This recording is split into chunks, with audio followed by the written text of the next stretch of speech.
రక్షక ఈ ఉదయకాలం నిన్ను స్తుతించి ఆరాధించి వాక్యము ద్వారా మా జీవితాన్ని సరిచేసుకోవడానికి మీరు మాకు ఇచ్చిన ఈ గొప్ప ఆరాధనను బట్టి వందనాలు తండ్రి. మీరు మాట్లాడుతుండగా వినగల చెవి, గ్రహించగల మనస్సు, అనుసరించి నడుచుకోగలిగిన జీవితం మాలో ప్రతి ఒక్కరికి అనుగ్రహించమని ప్రభువును ప్రియరక్షకుడైన యేసు నామమున ఈ వాక్యోపదేశం ప్రారంభిస్తున్నాం తండ్రి. ఆమేన్. ఆమేన్. మంచిది. క్రీస్తునందు ప్రియులారా, దేవుని యొక్క వాక్యము ఫిలిప్పీలకు రాసిన పత్రికలో 2వ అధ్యాయము 2వ వచనం ఈ రీతిగా పలుకుతుంది. చూడండి, మీరు ఏక మనస్సులగునట్లు ఏక ప్రేమ కలిగి ఏక భావము గలవారుగా ఉండి ఒక్కదాని యందే మనస్సుచు నా సంతోషమును సంపూర్ణము చేయుడి. సంపూర్ణ సంతోషం ఈరోజు మనం ధ్యానించే అంశం. సంపూర్ణ సంతోషం కదండి. అసలు సంతోషమే మనిషికి ఆరోగ్యం, సంతోషమే మనకు బలం.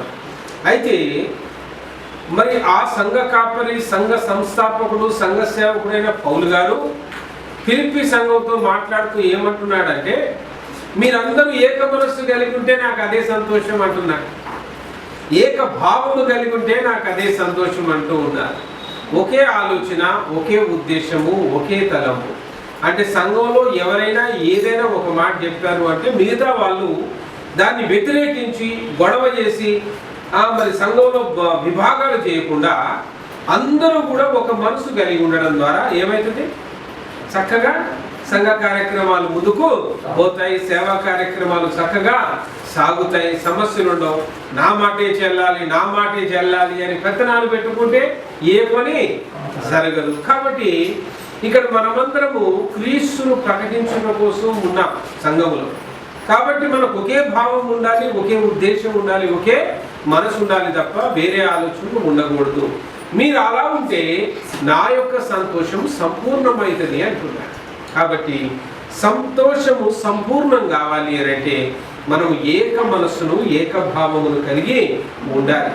చాలాసార్లు మన జీవితంలో సంపూర్ణమైన సంతోషం పొందకుండా కొన్ని పరిస్థితులు కలిగిస్తూ ఉంటాయి.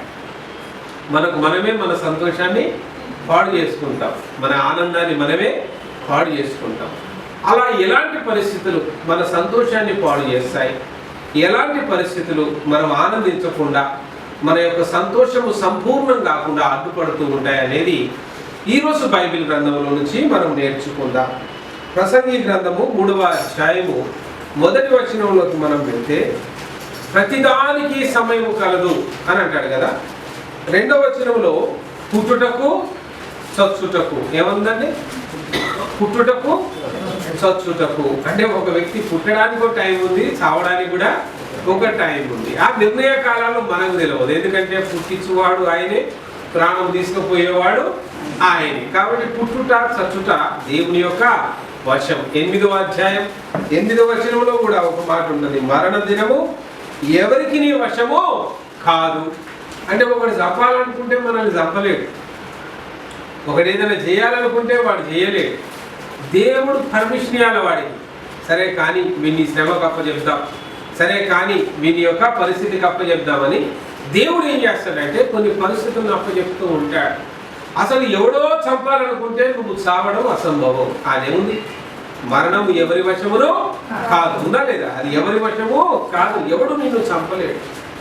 కేవలం మరణం దేవుని యొక్క ఆధీనం. ప్రతిదానికి సమయము కలదు. పుట్టుటకు సమయము కలదు, చచ్చుటకు సమయము కలదు. అదంతా కూడా దేవుని యొక్క వశంలోనే ఉన్నది.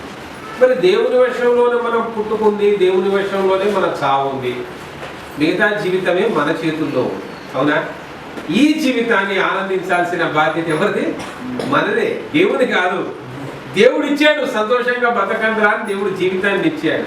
ఇప్పుడు ఆ జీవితాన్ని ఆనందించే ఆ గొప్ప కృప, అనుభవించే కృప, సంతోషంగా ఉండే కృప మనము కలిగి దాని యందు నిత్యం ముందుకు సాగాలి.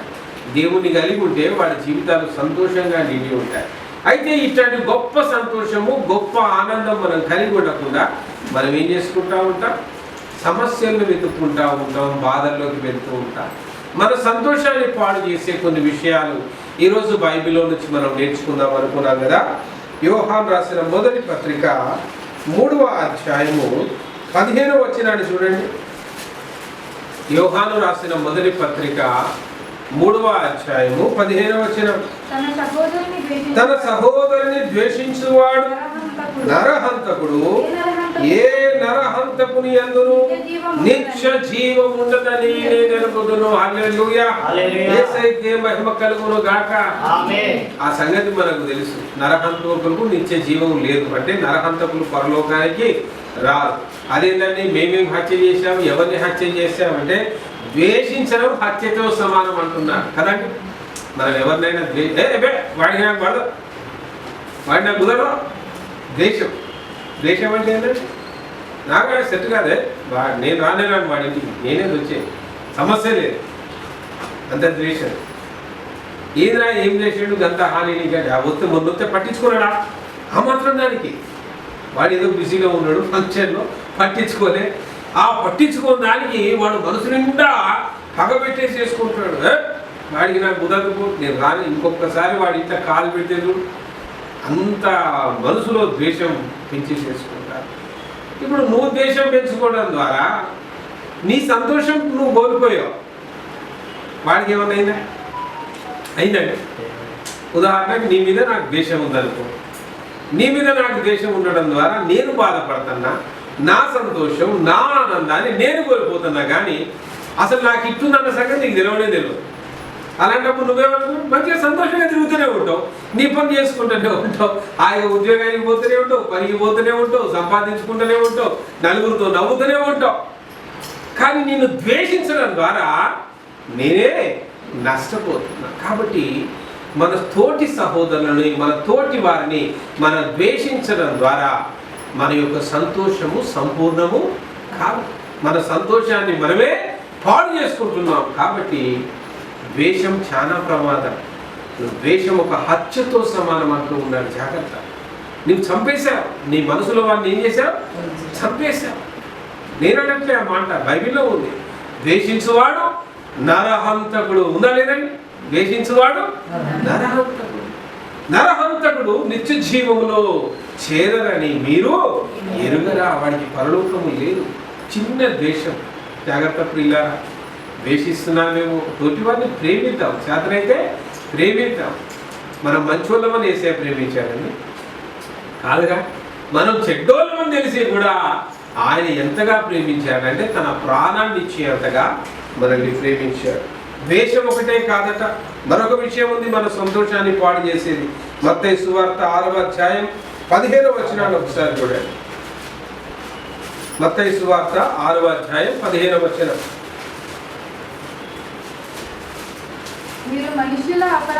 మీరు మనుషుల అపరాధములను క్షమింపకపోయిన ఎడల మీ తండ్రియు మీ అపరాధములను క్షమించడు.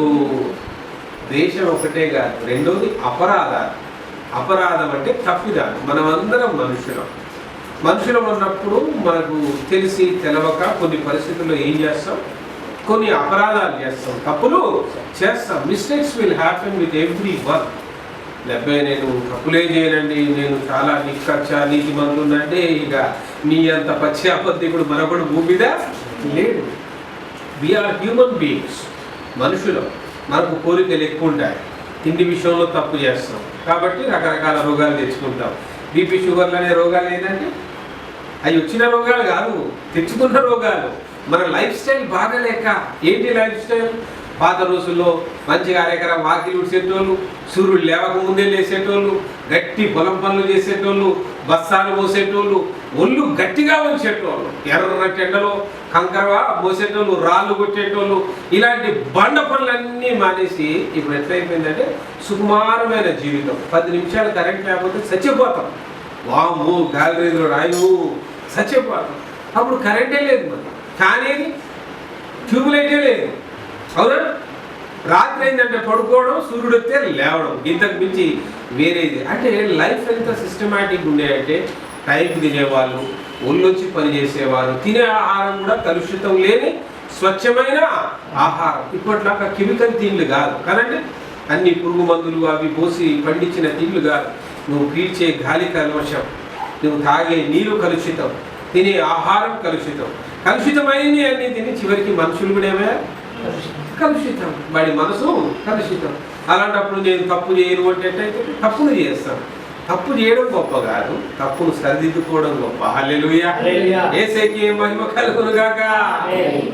మనం తప్పును సరిదిద్దుకోవాలి. మనం సరిదిద్దుకోవడమే కాదు, మన విషయంలో ఎవడైనా అపరాధాలు చేసినా కూడా వాడి అపరాధాన్ని మనం ఏం చేయగలగాలట, క్షమించగలగాలి. సర్లే, ఒకసారి నేను కూడా గట్టిగా మిస్టేక్ చేసిన కదా, వాడు నా విషయంలో పొరపాటు చేసాడు, పాపం క్షమిద్దాం తీ, ఏమైంది, వాడు కావాలని చేయలేగా, వాడేదో అవసరంలో ఉండి వాడు నా మీద ఇట్లా చేసుకుంటాడు అని మనం ఏం చేయాలి, అవన్నీ క్షమించగలగాలి. యేసయ్య మనల్ని ఇట్లా క్షమించాడు కదండి.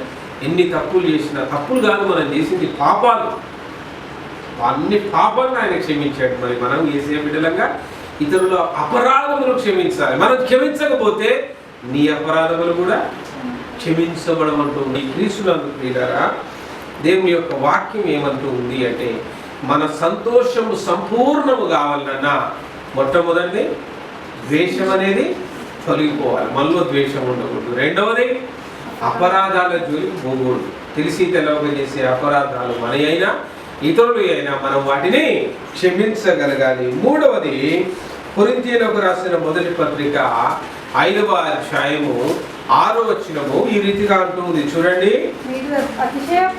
మీరు అతిశయపడుట మంచిది కాదు, పులిసిన పిండి కొంచెమైనను ముద్దంతయు పులియ చేయునని మీరెరుగరా.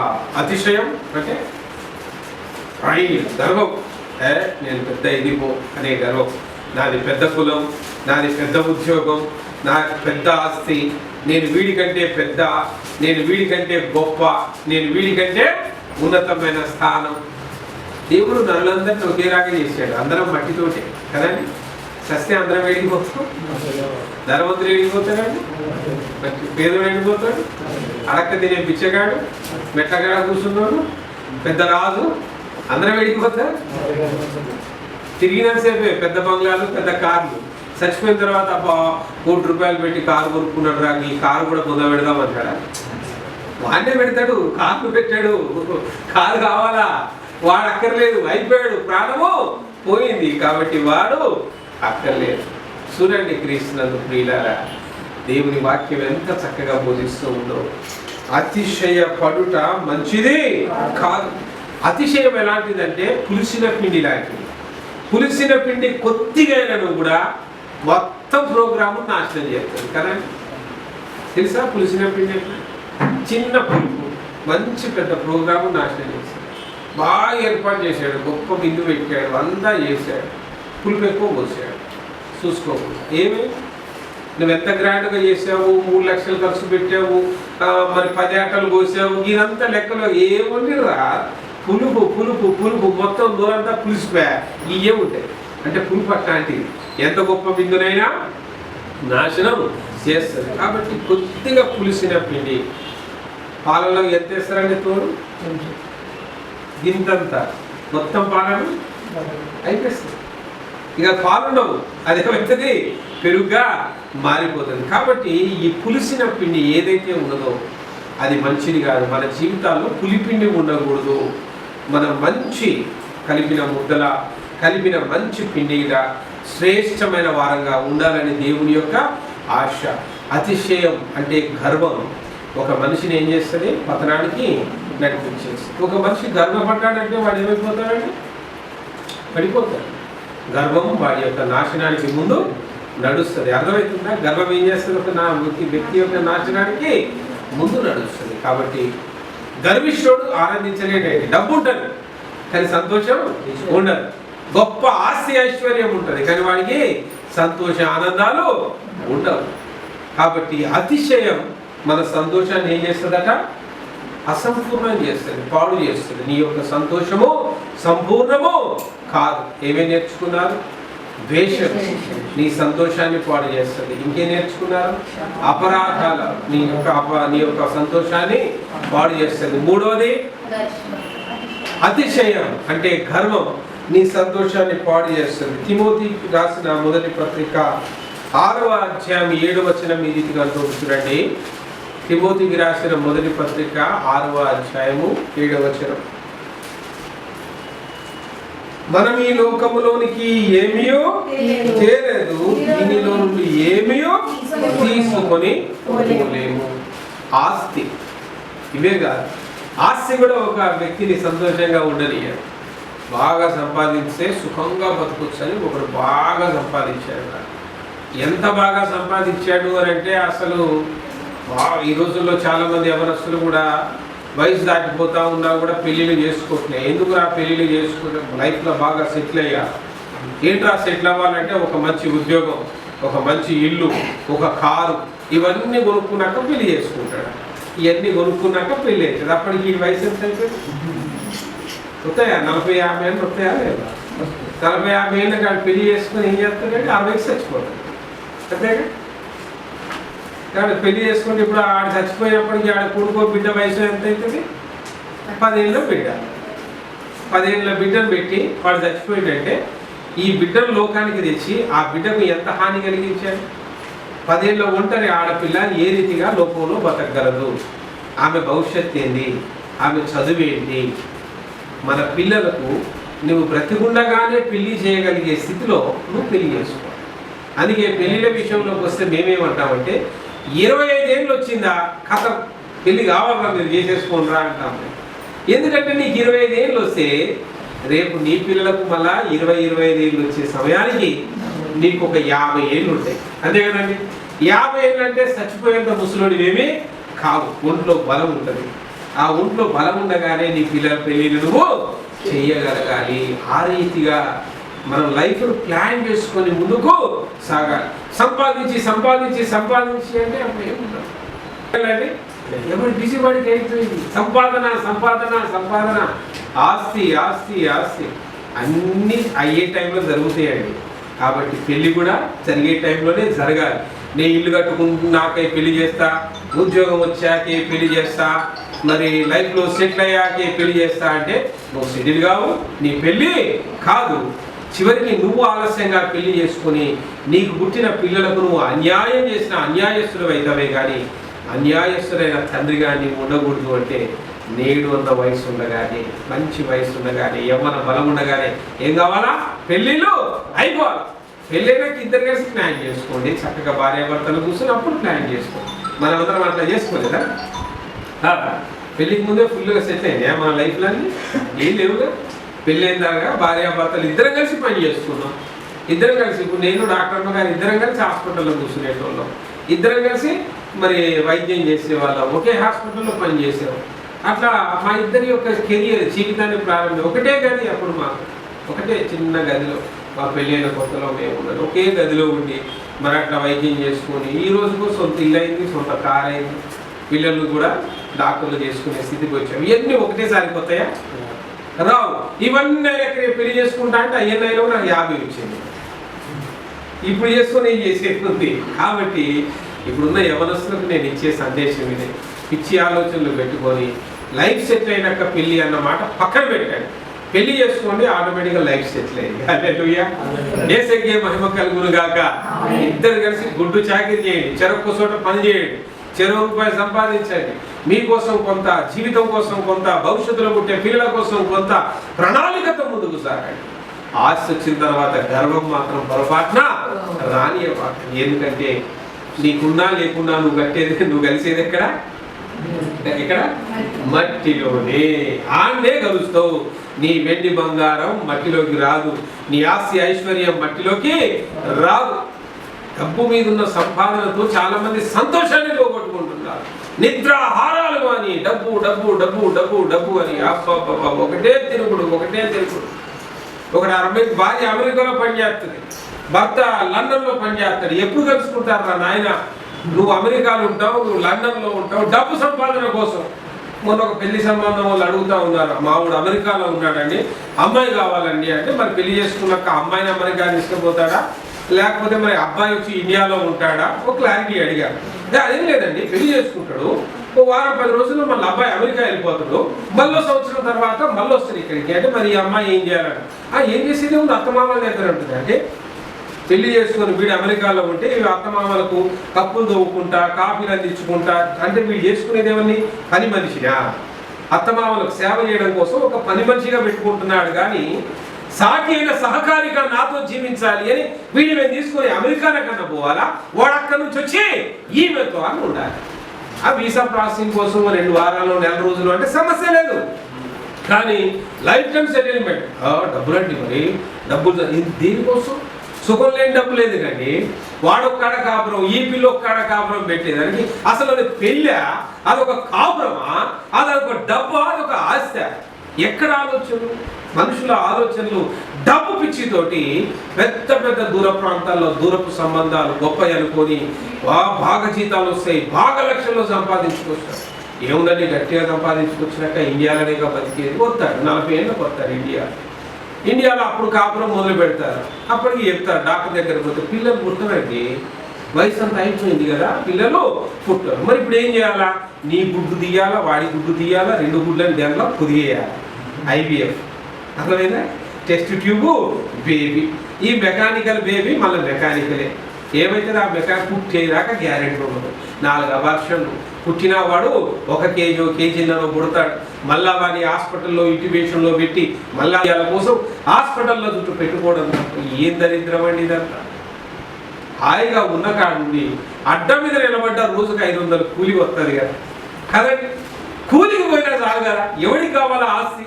కడుపు నిండా తిన్నామా, సంతోషంగా బతికామా, కలిసి కాపురం చేసుకున్నామా, చక్కగా గర్భఫలము దేవుడిచ్చే బహుమానాన్ని కని పిల్లలకు మంచి భవిష్యత్తును ఏర్పాటు చేస్తాము. ఇడిపోయింది ఇంత చక్కటి ప్రణాళిక, ఇంత చక్కటి ఆలోచన పక్కన పెట్టారు. ఆస్తి కోసం సంతోషాలను ఏం చేస్తున్నారు? పక్కన కలిపేసుకుంటున్నారు. ఆస్తి అయితే వచ్చింది, కానీ ఆనందం ఉందా? మన సంతోషానికి ఆస్తి అడ్డంకి. ఇవన్నీ ఒక మనిషి సంపూర్ణమైన సంతోషంలో ఉండకపోవడానికి అడ్డంకిగా ఉంటున్నాయి. కొరింథీయులకు రాసిన మొదటి పత్రిక 6వ అధ్యాయము 7వ వచనంలో కూడా ఈ మాట ఉంటుంది చూడండి. ఒకని మీద ఒకడు వాద్యమాడుట మీలో ఇప్పటికే కేవలము లోపము. అంటే వ్యాజ్యమాడుట. వ్యాజ్యం అంటే ఒకరి మీద ఒకడు సాడీలు చెప్పుకోవడం, ఒకరిని ఒకడు ఓర్వలేకపోవడం, ఒకరిలో ఒకరికి సమాధానము లేకపోవడం. వ్యాజ్యం అంటే ఏంటంటే గొడవలు. ఒకడంటే ఒకడు పడదు. చివరికి గొడవలకి ఎక్కడ రాకపోతున్నారని పోలీస్ స్టేషన్ల దాకా పోతున్నారు. దేవుని ప్రేమను ప్రకటిస్తున్నామని చెప్పుకునే వారిలో కూడా వ్యాజ్యం ఉంటే భార్యాభర్తల మధ్యలో కొట్లాటలు, అత్తాకోడళ్ళ మధ్యలో కొట్లాటలు, కోడి కోడళ్ళ మధ్యలో కొట్లాటలు, అన్నాదమ్ముల మధ్యలో కొట్లాటలు. ఏముండదు, గింతంత జాగా కోసం కదండి. 1 గుంట అటో ఇటో అవుతుంది. ఆ గుంట స్థలం కోసం ఊరి నాయను పెద్ద పంచాయతీ. ఈ అన్నదమ్ములకు ఒకే కుటుంబం కాబట్టి ఇటు ఉండదు. కానీ అన్నకు భార్య ఉంటుంది, తమ్ముడికి ఓ భార్య ఉంటుంది. ఇక తమ్ముడు భార్య తరపులు 10 మంది తిరుగుతారు, అన్న భార్య తరపులు 10 మంది అడిదిరుగుతారు గుంట నక్కలాగా. అసలు అక్కడ ఉన్న గుంట స్థలానికి వాడికి ఏ సంబంధమో లేదు. సంబంధం ఏమవుతుందండి? ఆ స్థలం ఎవరిదండి? అన్నదమ్ములకి. అవునా? అంటే ఈ అన్న ద్వారా అన్న భార్యకు వచ్చింది, తమ్ముడు ద్వారా తమ్ముడి భార్యకు వచ్చింది. ఈ భార్యలకు అసలు దాంట్లో ఏమన్నా పార్టిసిపేషన్ ఉందా? వాళ్ళు సంపాదించిందండి కాదుగా. భర్త గౌరవాన్ని బట్టి వచ్చిన ఆస్తి అది భర్త తర్వాత వచ్చేది. భర్త బతికుండగా రాదు, భర్త ఉండగా భర్త ఆస్తి ఎవరికి దక్కదు. కానీ ఇక్కడ ఏమైంది? భార్య తరపులు పెద్ద గుంపు దిగింది, ఈ భార్య తరపులు పెద్ద గుంపు దిగింది. అందుకే గుంట నక్కలు ఎప్పుడు గుండ్రంగా మనసుట్టే ఉంటారు. జాగ్రత్త ప్రియులారా, వాళ్ళెవరికి మీరు అవకాశము ఇవ్వబాకండి. ఎవరిదండి పోతే వెళ్ళిపోతే? 1 గుంట స్థలం దగ్గర గొడవ ఉంది, తమ్ముడేగా అన్న అనుకున్నాడే, మా తమ్ముడే కదా అని అన్న అనుకోవాలి. తమ్ముడు అనుకోవాలి, మా అన్నేగా. ఏముంది, నాకు ఆల్రెడీ మంచి ఉద్యోగం ఉంది, సెటిల్ అయినా. అన్న లైఫ్ పెద్దగా సెటిల్ కాలేదు కదా, పోనీనే వ్యవసాయం చేసుకుంటాడు. ఈ గుంట అన్న నువ్వు తీసుకో, పెద్ద కష్టమే ఉందన్న, నేను సంపాదించుకున్నా, నాకు అటో ఇటో రూపాయి అడ్జస్ట్మెంట్. 1 తల్లి కడుపున పుట్టిన ఆ పిల్లలకు ఈ అడ్జస్ట్మెంట్. వీళ్ళ అడ్జస్ట్మెంట్ ఎప్పుడు దెబ్బతింటుందో తెలుసా? ఎప్పుడైతే వీళ్ళ వాళ్ళ భార్యల మాటలు వింటారో, వాళ్ళ భార్యల మాటలు వీళ్ళు ఏం చేస్తాయి? ఈ భార్యలు ఎప్పుడు రాంగ్ గైడెన్స్ ఇస్తారు తెలుసా? ఈ భార్యలు వాళ్ళ తల్లిదండ్రులు, వాళ్ళ బంధువులు, వాళ్ళ మేనరికారు. కాబట్టి నీ సంసారంలోకి బయట ఎవరికి కూడా ఒక్కసారి పెళ్ళి అయిపోయిందంటే నీ భర్తే నీకు లోకం, అంతే కదండి. నీ భర్తే నీకు లోకం. ఇక మేనమామ సలహాలు వద్దిగా, బాబాయ్ సలహాలు వద్దిగా, పెద్దనాన్న సలహాలు వద్దు, పెద్దమ్మ సలహాలు వద్దు. బంధుత్వమే, వాళ్ళతో ఉండాల్సింది ఏంటిది? బంధుత్వమే. ఇక్కడ నువ్వు వేసి ఏమైతే సహోదరుల మధ్యలో వ్యాజ్యం. చివరికి కలిసి చక్కగా పండగలు చేసుకునే అన్నయ్యలు, అత్త కోడళ్ళు, భార్యాభర్తలు ఇప్పుడు ఈ వ్యాజ్యం చేయబట్టి, అంటే ఈ గొడవ చేయబట్టి ఏమైపోయిందంటే వాళ్ళ సంతోషము దూరం అయిపోయింది. అవునా? కీర్తన గ్రంథంలో మనం చదివాము కదా, 34వ కీర్తనలో 21వ వచనాన్ని ఒకసారి చూడండి.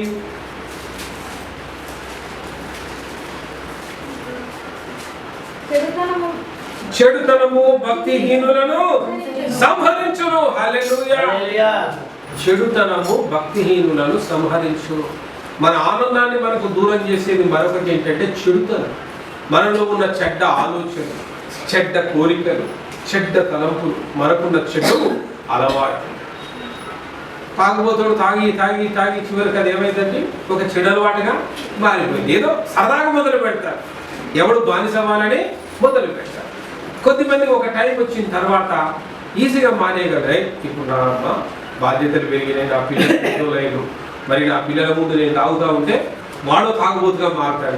చాలే నేను ఆపేస్తా అని స్వచ్ఛందంగా ఆపగలిగిన వాళ్ళు కొద్దిమంది ఉంటారు. ఈ కొద్దిమందికి ఆపలేదు. ఆపితే ఫిట్స్ వస్తాయి, కాలు చేతులు వణుకుతాయి. ఆపలేదు అంటే వాడు అప్పటికే దానికి ఏమయ్యాడు? బానిసగా మారాడు. వాడికి కూడా వైద్యం ఉంది, వైద్యం ద్వారా కూడా వాడిని పూర్తి స్థాయిలో మానేయచ్చు. అంటే ఏ చెడు అలవాట్లు కూడా మనల్ని బానిసత్వంలోకి తీసుకుపోయేంత ప్రమాదానికి మనము పోకూడదు. సరదాగా మొదలుపెట్టిన అబద్ధాలు నేను అబద్ధాన్నిగా, మోసగానిగా నేను మారుస్తాను. ఒక్కొక్కసారి చిన్న చిన్న నాన్న జేబులో కొట్టేసిన 10 రూపాయల డబ్బు కూడా రేపు నేను ఒక గజదొంగగా మారుస్తుంది. కాబట్టి చెడుతనం అనేది మనం విడిచిపెట్టాలి. చెడుతనం ఉంటే ఆనందించలేరు. తాగుబోతు తల్లితో పిల్లలు సంతోషంగా ఉండగలరా? తాగుబోతు భర్తతో భార్య సంతోషంగా ఉండగలరా? వాళ్ళు ఊరికే తిడతా ఉంటే అసలు నువ్వు ఆనందంగా ఉండగలవా? తాగినంత దిగిపోయింది మీ మాటలు చేత అని వాడు మలపోయి కూడా ఉండేస్తాడు. అంటే ఈ చెడుతనము మనిషిని ఏం చేస్తుంది? వాడి సంతోషాన్ని నాశనం చేస్తుంది. కాబట్టి మన సంతోషం సంపూర్ణం కాకుండా మనం నాశనం చేసే కొన్ని విషయాలు ఫిలిప్పీలకు రాసిన పత్రికలో మనం చదివాం కదా. ఇప్పుడు 2వ అధ్యాయము 4వ వచనంలో ఇంకొక మాట ఉన్నది చూడండి. మీలో ప్రతివాడును తన సొంత కార్యములను మాత్రమే కాక ఇతరుల కార్యములను కూడా చూడవలెను. అంటే సొంత కార్యాలే నేను చూసుకుంటా అంటే నువ్వు స్వార్థపరుడివైనా. నీ సంతోషాన్ని నాశనం చేసే మరొక సమస్య స్వార్థం. మనకు స్వార్థం ఉండకూడదు. ఇతరుల గురించి కూడా మనం ఆలోచన చెయ్యాలి. అరే ఈ ఊళ్ళో నేను స్వార్థ ప్రకటిస్తేనే కదా ఒకరికి యేసేని గురించి తెలుస్తుంది. వాళ్ళ ఇంట్లో నేను ప్రార్థనకు పోతేనే కదా నా సాక్ష్యం వాళ్ళకు కొద్దిగా ధైర్యాన్ని ఇస్తుంది. మనం ఇతరుల గురించి, ఇతర కార్యాల గురించి కూడా ఆలోచన. ఎట్ట పోతే నేను పోతే ఈరోజు నా ఆదాయం ఏం కావాలా, ఈరోజు కొట్టు ముత్తే నా ఇన్కమ్ ఏం కావాలా, ఈరోజు నేను సేవకు పోతే నా ఉద్యోగం ఏం కావాలా, నాకు వచ్చే మరి ఇన్కమ్ ఏం కావాలి అని ఎంతసేపు స్వార్థం. మనం మనం మనం మనం నేనే బాగుండాలా, నా ఇల్లు బాగుండాలా, నా భార్య బిడ్డలు బాగుండాలి, నా కుటుంబం ఇంతేనా? నువ్వు బాగుంటే చాలా, నీ తోటి వారు బాగుందని నేను బాగుండాలి, నాతో పాటు ఇతరులు కూడా బాగుండాలి అని యేసయ్య ఎంత చక్కగా ఆయన మన కోసం తన ప్రాణం పెట్టాడు. ఈ 7 ప్రాముఖ్యమైన అంశాలు మనల్ని ఏం చేస్తాయట? మన సంతోషాన్ని నాశనం చేస్తాయి. మన సంతోషాన్ని కంప్లీట్గా నీవు, మన సంతోషాన్ని సంపూర్ణము చేయము. ఏంటంటే చెప్పండి ఆ 7. మొదటిది ద్వేషము, 2వది అపరాధము, 3వది అతిశయము, 4వది ఆస్తి, 5వది వ్యాజ్యములు, వ్యాజ్యములు అంటే జగడములు, 6వది చెడుతనము, 7వది స్వార్థము కదా. ఈ 7 ప్రధానమైన అంశాలు మన ఆత్మీయ జీవితాన్నే కాదు కానీ మన లైఫ్ స్టైల్ రెగ్యులర్గా సంతోషంగా బతకాల్సిన మన జీవితాన్ని అవి నాశనంలోకి పంపిస్తాయి. కాబట్టి మన సంతోషము సంపూర్ణము కావాలంటే వీటన్నిటి పక్కన పెట్టాలి. మన ఆలోచన విధానాన్ని మార్చుకోవాలి. అదే మత్తయి సువార్త 7వ అధ్యాయం 21వ వచనంలో అంటున్నాడు, ప్రభువా ప్రభువా అని నన్ను పిలుసు ప్రతివాడు పరలోక రాజ్యంలో ప్రవేశించడు గాని పరలోకమందున్న తండ్రి చిత్త ప్రకారము చేయువాడే. హల్లెలూయా హల్లెలూయా. వాడు మాత్రమే. తండ్రి చిత్త ప్రకారం చేయువాడే పరలోకానికి వెళ్తాడండి. ఇవన్నీ పెట్టుకొని ఈ స్వార్థము, కపటము, జగడము, అవునా, ఇవన్నీ నీ మనసులో పెట్టుకొని నీ సంతోషాన్ని నాశనం చేసుకోవడం ద్వారా లోకంలోనే కాదు నీకు శ్రమ, నీ మరణము తర్వాత కూడా నీకు శ్రమ. నిత్య జీవంలోకి రావాల్సిన నీవు ఎక్కడికి వెళ్ళిపోతావు? నిత్య నరకంలోకి, అగ్ని ఆరని చోట. పరలోకానికి నువ్వు రాలేదంటే అల్టిమేట్ ఇంకో ప్లేస్ ఏమంది? There is no third place. ఇంకో మూడో స్థానం లేదు. రెండే రెండు చోట్ల నువ్వు ఉండగలిగింది. యేసయ్యను నమ్ముకొని భక్తిగా జీవిస్తావా, పరలోకానికి వస్తావు, లేదా అల్టిమేట్ గా నరకానికి పోతావు. మూడో ప్రదేశం లేనే లేదు. కాబట్టి రండి మోకరిద్దాం, ప్రార్థన చేసుకుందాం. ప్రభువా, బ్రతికినంత కాలం మా సంతోషం సంపూర్ణమగునట్లుగా మా జీవితాలు మార్చుకొని నీకు సాక్షిగా జీవించడం సహాయం చేయండి యేసయ్యా అని ప్రార్థన చేసుకుందాం.